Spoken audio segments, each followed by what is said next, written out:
Hi guys, okay, dito ulit tayo sa work.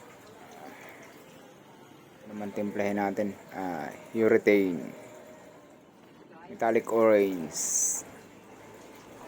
Retoke lang yan mga idol.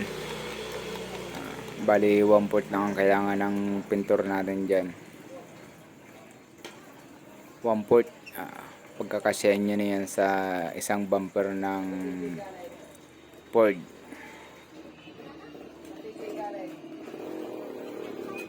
Ayun nga, inimpla na natin yan mga idol. Bali 3 kulay lang ang pinaghalo natin dyan. Nakuha naman natin, saka kailangan natin pagbutihin sa pagtimpla niyan kasi kilalang kilala yung sasakyan na yun dito mga idol.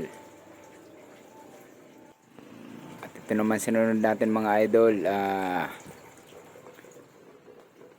shout out pala kay Noriel, ito kasama ko na to, ang batang matyaga.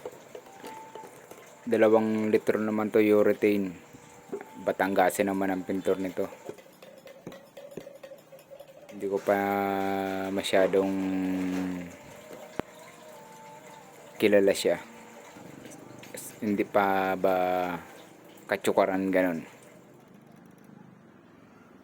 So mas mape-perfect natin yung kulay sa shading, lalo yung shading pagka may sinag ng araw, kasi kailangan natin silipin yan ng side by side, bukod sa front lang. At ayun, nakita nyo rin yung panot.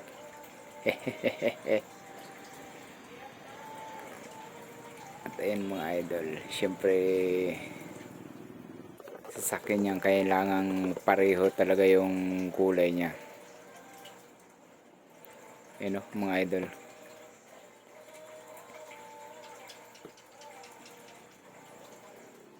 bukod sa sinag ng araw, kailangan pa natin silipin yan dito sa cellphone din na may lights para makita natin kung talagang okay na siya. At ayun naman mga idol, nakuha natin yung kulay, pero yan ay totally hindi 100%. Pintor na ang gagawa dyan.